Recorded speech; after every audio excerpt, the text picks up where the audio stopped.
30. Devotional Thoughts for Women, written by Monica Diaz, read by Belinda Sainsbury. A pleasant good morning, dear friends. Today, April the 13th, our devotional is entitled Valuing My Values. Lose an hour in the morning and you will spend all day looking for it. Richard Watley. Given the choice between more time or more money, which would you pick? This morning, I ask you this question, with which a compelling article in the New York Times begins. One of its authors, Professor Hal Hirschfield, was actually facing this dilemma.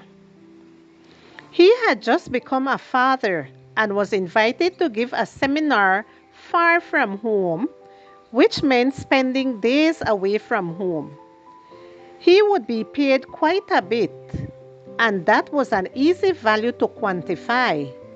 But how could he quantify the days he would miss out on wooing, eyeing, and bonding with his baby girl? He stopped to ponder that there was only 222 weeks left before his daughter would start school. Would he lose out on one of those for money? What would make him happier? That money or those days with his babies? He was sure of the answer, and that led him to carry out a research project. He interviewed 4,415 individuals of different ages, professions, and marital status who were asked the following questions. Given the choice between more time or more money, which would you pick? 64% of them said they preferred money. Then they asked all of them to value their level of happiness from 1 to 10. Ironically, the 36% who had chosen time over money showed a much higher level of happiness than those who had chosen money. Perhaps that is because money entails a series of worries that rob us of our well-being, while enjoying quality time is an excellent method to reduce stress and forget worries.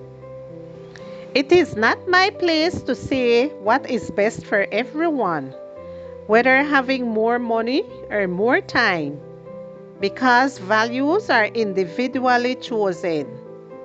But it's very clear to those who chose to base their values on the Bible. Money in itself is not the source of happiness. The time God gives us, if lived the way God wants us to live, does. And within that time, 1 out of 7 days, 52 out of every 365 days, are an oasis in the desert of worry and anxiety. Keeping the Sabbath is the Bible's wonderful and effective prescription against depression. Happy Sabbath. See then that you walk circumspectly, not as fools but as wise, redeeming the time because the days are evil. Therefore do not be unwise, but understand what the will of the Lord is. Ephesians chapter 5 verses 15 to 17.